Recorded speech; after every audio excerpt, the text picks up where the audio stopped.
KSUM birthday celebration continues. On the phone with us, Steve Winzenburg, who used to be employed at KSUM. Good morning, Steve. Yeah, it's great to be back on KSUM, and happy birthday to the station and everybody there. Well, thank you. When were you here, Steve? I actually started back in '72. I was a junior in high school at Fairmont High School, and a group of us at the high school got together for a talent show and put on a skit called Time for Terror. It was an old-time radio drama, and after we did that, it was so successful as part of the talent show that they asked us if we would be willing to do a weekly radio drama on KSUM. So every Sunday night at 9 o'clock from 72 to 73 for just about a year, we did this Time for Terror radio drama, and then after that, I decided I was interested in radio, and they let me work some part-time summer positions there as an announcer. So where are you at now, Steve? I'm in Des Moines, Iowa. I'm a college professor. I teach radio. And since I've left Fairmont, I've worked at 14 different radio stations in 7 states. I've managed 3 stations. And also I currently work every weekend as a host of my own talk show on WHO Radio, which is the #1 news talk station in the United States, and it's the highest rated station in Iowa. And it's just great to still be in radio 27 years after starting on KSUM. But, you know, all the seeds of what I'm doing now were planted back there with the staff members that I worked with. Of course, I know that you've been bringing back some great memories this week. My greatest memory is of Annabelle Webb. She essentially inspired me to get into radio. She hosted that morning talk show, and that's what I'm doing now. I'm hosting my own talk show and pretty much patterning it after Annabelle's show. Are you thinking about running for president? I understand some other guy that worked on WHO went on. Well, we have this little shrine to Ronald Reagan as you walk up the steps to go into the radio booth. There's this wall filled with Ronald Reagan memorabilia, and of course his son Michael Reagan hosts his own nationally syndicated talk show now that we carry on WHO as well.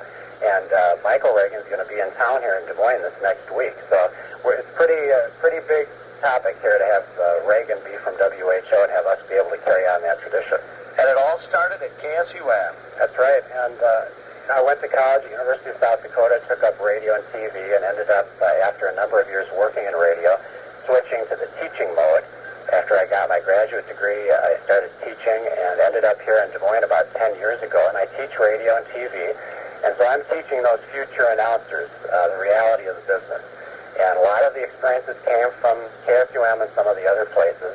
And I just have great memories of working in Fairmont. And of course, my family was there. My grandma still lives there. And just wonderful memories of Fairmont. Well, say hi to your grandma this morning. Yeah, Grandma is at the nursing home now. She's 93 years old. Wow. And we come up to visit her once or twice a year. And I just love coming back to Fairmont. But I also have to say, we had a high school teacher named Bill Perrin. He's not in Fairmont anymore, but he's up in the Twin Cities. So Bill Perrin used to work the weekend shift at KSUM. And I remember when I first got interested in radio, I would come and just sit and watch him, and I thought, how can anybody push all those buttons and know what to do? It's such hard work. And now I laugh and I think, it's not that tough of a job. If I can do it, pretty much anybody can do it. But that's where the seeds get planted. And so if you've got kids out there listening now who are interested in radio, go for it. Try it out in college. See if you're interested in it, and then give it all you got. Well, it's just amazing, Steve, that back then, what was it, 72? Started in 72. I was probably on some summers 73 and 74 when I came home from college. Quite a difference now you're teaching. Well, it's a great experience to be able to teach other kids the realities of the radio business, and you know how much it's changed, Pat, over the years with big conglomerates coming in and buying up stations around the United States. And that's another thing I appreciate about KSUM, the fact that it's still that hometown family feel. The Woodwards were always so great to me, Mr. and Mrs. Woodward. This was back when the station was on North Park Street. That's where I started, and they were just so great to me, and I really can't say enough good things about them. Well, we're going to talk to your brother Doug tomorrow morning. That's right, and I actually was on before Doug, but Doug was on much longer than I was. I didn't last long, and I think one of my main problems is I was so nervous. Can I relate a story to you about back one summer when I had a great big problem? Go ahead. It was summer, I think it was 73 or 74, somewhere back in there, and I was working 4th of July shift. And this was right after Libby Laird had trained me how to use the equipment. And Libby, of course, the woodwork's daughter, was great at training me, but I was left all by myself for 4th of July, and I was scared stiff. My hand was shaking as I put the needle on the record, trying to cue up the records. And all of a sudden, I had a record playing, and I queued up another record, and the newsman ran into the station. I think his name was John Haglund. And he ran into the station, and he said, I've got an emergency. I've got to get on the air in just a minute. Let me type it up, and as soon as this record is done, we're going to go on the air. Well, then he got on the air, and he related the tragedy of one of the high school kids who had died in a drowning, a boating accident. Terrible tragedy, and it just devastated all of us. And so he told this news, and I was just shaken. And I didn't know what to do. And when it was done, he threw it back to me, and I just pressed the play button on the record player because I had the record all queued up. And the record that I had queued up was a Neil Diamond song. It was called Walk on Water. And the very first words in the song are Walk on Water. And so here he had just related this tragic story of this high school kid drowning.